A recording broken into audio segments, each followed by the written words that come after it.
Hello everyone, welcome back to homework corner. So मैं उम्मीद करती हूँ आप सब अपना समर वेकेशन एंजॉय कर रहे होंगे। आज की वीडियो में हम टेंस सीखेंगे। अगर आप अपनी इंग्लिश ग्रामर को इम्प्रूव करना चाहते हैं तो टेंस एक बहुत ही इंपॉर्टेंट रोल प्ले करता है। देखिए, जो स्पीकिंग इंग्लिश होती है, यानी कि जो इंग्लिश हम बोलते हैं, ठीक है, और जो इंग्लिश ग्रामर अलग होती है जो कि हम लिखते हैं, दोनों में ह्यूज डिफरेंस है, बहुत डिफरेंस है। सो जो लिखने वाली इंग्लिश ग्रामर होती है उसके लिए हमें टेंस आना बहुत जरूरी है। अगर आप किसी भी बात को या इंसिडेंट को इंग्लिश में कन्वर्ट करना चाहते हैं तो आपको टेंस आना बहुत जरूरी है, क्योंकि मान लीजिए बहुत पुरानी बात है और अब आप उस बात को इस वक्त कह रहे हैं, तो उसको कौन से टेंस में हम यूज करेंगे, कौन सा टाइम के अकॉर्डिंग हम यूज करेंगे, तो टेंस आना बहुत जरूरी है। तो आज की वीडियो में मैं आपको टेंस सिखाने वाली हूँ। सो टेंस जो एक दिन में कंप्लीट नहीं होगा, मैं कोशिश करूंगी कि डेली आपको टेंस की जो है रेगुलर वीडियो अपलोड करूं, तो प्लीज स्टे कनेक्टेड। टेंस को हम हिंदी में कहते हैं काल, यानी के समय। सो टेंस को हम तीन पार्ट में डिवाइड करेंगे। पहला टेंस होता है हमारा प्रेजेंट, यानी कि वर्तमान, ठीक है, जो अभी करंट चला हुआ है, ठीक है, जो अभी समय होता है, जो अभी करंट, जैसे मैं आपको पढ़ा रही हूं तो ये प्रेजेंट है। पास्ट टेंस है भूतकाल, यानी कि जो बात बीत गई है, जो पीछे पास्ट में हो चुका है। एंड फ्यूचर, ठीक है, फ्यूचर टेंस आपका फ्यूचर का हो जाएगा भविष्य, यानी कि जो आने वाला समय है, भविष्य काल, ठीक है। तो यहाँ पे जो काल की हम बात कर रहे हैं, यानी कि वर्तमान जो कि अभी समय हमारा चला हुआ है, पास्ट टेंस भूतकाल वो समय जो हमारा बीत चुका है, और फ्यूचर टेंस वो समय जो हमारा आने वाला है। तो अगर कोई बात हम प्रेजेंट में कहने वाले हैं जो अभी चली हुई है, या कोई बात जो भूतकाल में हो चुकी है, उसको हम कैसे कहेंगे, या फ्यूचर टेंस जो है भविष्य की कोई बात है उसको हम इंग्लिश में बोलना चाहते हैं तो कौन सा टेंस यूज करेंगे और उसकी करेक्ट फॉर्मेशन क्या होगी, वही हम सीखेंगे। तो पहले हम लेकर चलते हैं present tense. So present tense में भी 4 पार्ट होते हैं, ठीक है, टोटल 12 टेंस होते हैं। प्रेजेंट टेंस में 4 पार्ट होते हैं। पहला होता है present indefinite tense,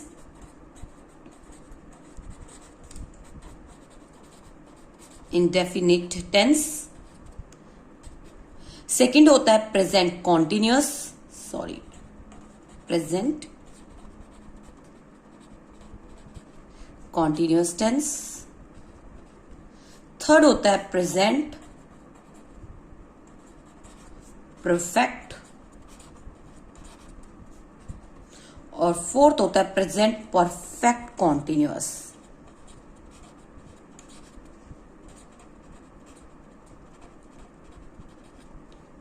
tense. So आज हम सीखेंगे present indefinite tense.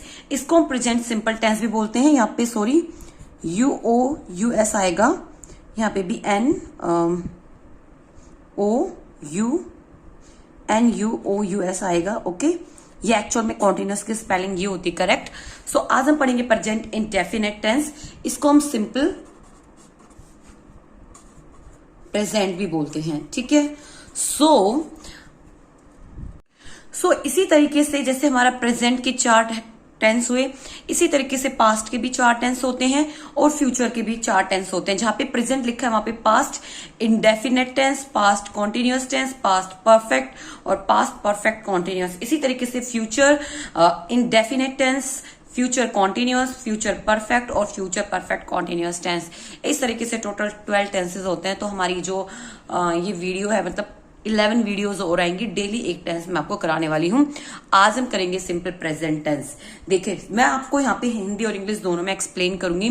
Present continuous tense के जो सेंटेंस होते हैं उसके वाक्य में लास्ट में आपको मिलेगा ता है, ती है, ते हूं, ते ही। और मोस्टली इस टेंस को हम यूज करते हैं अपनी हैबिट्स को दिखाने के लिए, डेली रूटीन वर्क को दिखाने के लिए, ठीक है। तो सबसे पहले अंत में आपको क्या मिलेगा, ता है, ती है, ते है, तू है, इस टाइप से मिलेंगे आपको, ठीक है। जैसे कि मैं रोज मंदिर जाता हूं, ठीक है, मैं रोज मंदिर जाता हूं। तो इस सेंटेंस में देखो ताहू आ गया है और यहाँ पे दिखा रहे हैं कि वो रोज मंदिर जाता है, तो ये उसकी हैबिट है, ठीक है, जब हम हैबिट को दिखाते हैं या डेली रूटीन वाला वर्क जो हम डेली करते हैं उसको शो करते हैं तो सिंपल प्रेजेंट का यूज करेंगे। अब सेंटेंस इसकी फॉर्मेशन कैसे होती है वो हम देखते हैं। मैं रोज मंदिर जाता हूँ, इस सेंटेंस को हमें इंग्लिश में कन्वर्ट करना है।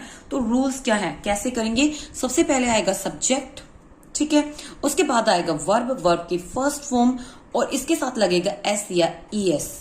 वो भी मैं बताऊंगी कि एस या ईएस कहां पर लगेगा। सो सब्जेक्ट, वर्ब की फर्स्ट फॉर्म, एस या ईएस और ऑब्जेक्ट, ठीक है।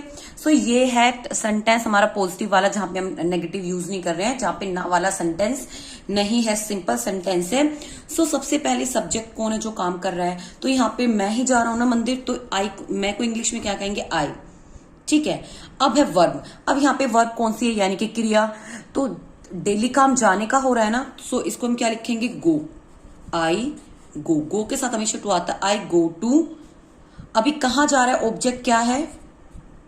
टेम्पल, है ना। और रोज के लिए हम लगा देंगे daily, I go to temple daily. अब देखिए यहां पे मैंने लिखा था एस या ईएस। एस या ईएस हम लगाएंगे सिंगुलर के साथ में, ठीक है, सिंगुलर प्रोनाउन के साथ में, सिंगुलर नाउन के साथ में। ई और ईएस को यूज करते हैं he, she, it, he, she, it, और सिंगुलर नाउन के साथ, ठीक है, याद रहेगा।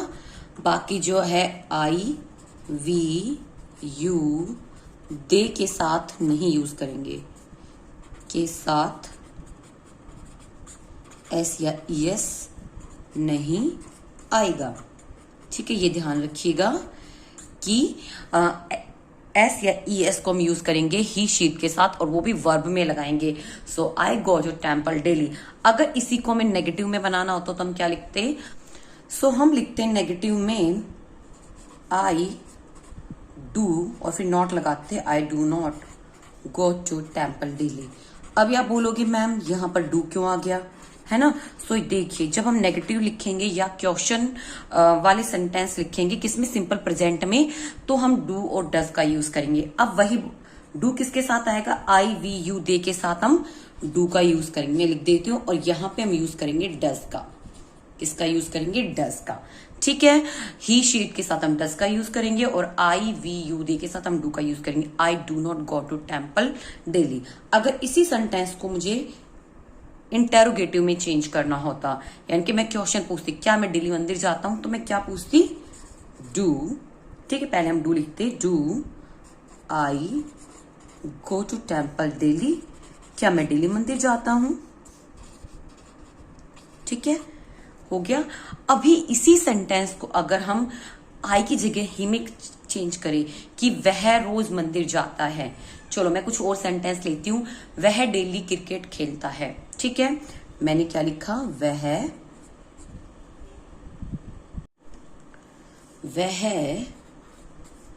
रोज क्रिकेट खेलता है, वह रोज क्रिकेट खेलता है। तो मैं क्या लिखती हूं यहाँ पे? ही प्ले। अब देखिए वर्ब है, और मैंने कहा था जब हम ही से शुरू करेंगे, ही, शीट से, तो वर्ब के साथ एस या ईएस आएगा, तो यहाँ पे हम एस लगाएंगे। ही प्लेज क्रिकेट डेली, ठीक है, वह डेली क्रिकेट खेलता है। अभी ये तो पॉजिटिव वाला हो गया। अगर मुझे इसको नेगेटिव वाला बनाना होता तो मैं क्या लिखती? He does not, he does not. अभी यहां पे हम प्ले नहीं लिखेंगे, ओनली प्ले लिखेंगे। He does not play cricket daily, वह डेली क्रिकेट नहीं खेलता है। और अगर इसी को मुझे क्वेश्चन में कन्वर्ट करना पड़ता तो मैं क्या लिखती? Does he play, does he play cricket daily, क्या वह डेली क्रिकेट खेलता है। सो आपको समझ में आया? एक बार हम फिर से रिवाइज कर लेते हैं। अगर हमारा सिंपल सेंटेंस है तो हम कैसे करेंगे? सब्जेक्ट प्लस वर्ब की फर्स्ट फॉर्म एस या ईएस प्लस ऑब्जेक्ट, ठीक है। अगर हमारा नेगेटिव है तो हम सब्जेक्ट प्लस डू या डज लिखेंगे प्लस नॉट, ठीक है, प्लस वर्ब की फर्स्ट फॉर्म एंड ऑब्जेक्ट। ठीक है, अगर हमारा इंटेरोगेटिव है तो डू और डज से शुरू करेंगे, फिर प्लस सब्जेक्ट आएगा, फिर हमारी वर्ब की फर्स्ट फॉर्म आएगी और फिर आएगा ऑब्जेक्ट।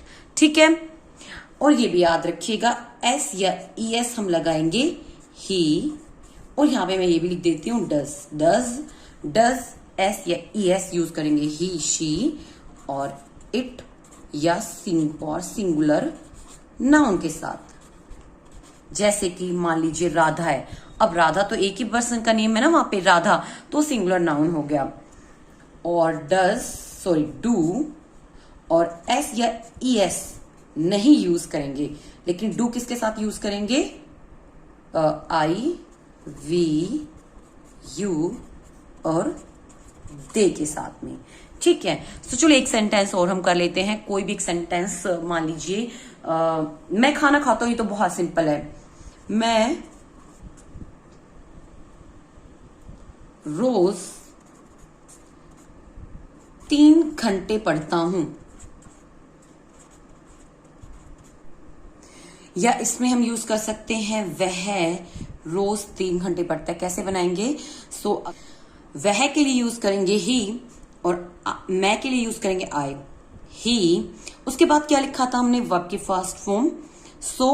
पहले क्या है? पढ़ने की जो क्रिया है, इसमें काम क्या हो रहा है? पढ़ना हो रहा है, तो क्या लिखेंगे? रीड।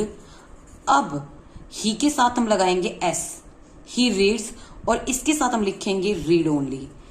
ठीक है, ही या आई रीड्स या रीड डेली फॉर 3 hours। ठीक है, he reads daily for 3 hours, वह डेली 3 घंटे पढ़ता है। I read daily for 3 hours, मैं डेली 3 घंटे पढ़ता हूं। अगर इसी सेंटेंस को हमें नेगेटिव में कहना होता तो हम कैसे कहते? अगर इन्हीं को हमें नेगेटिव में करना होता तो ही के साथ हम लगाते डज और आई के साथ लगाते डू। ठीक है, और क्वेश्चन पूछना होता तो हम डज से शुरू करते और आई वाली सेंटेंस में हम डू से शुरू करते, जैसे मैंने पहले आपको कर बताया। तो आप मुझे कमेंट बॉक्स में भी बता सकते हो कि कैसे करेंगे। आज के टेंस में सिर्फ इतना ही। उम्मीद करती हूँ आपको ये टेंस समझ में आया होगा। कल मैं आपको कराऊंगी present continuous tense. Till then bye bye, stay safe, stay healthy.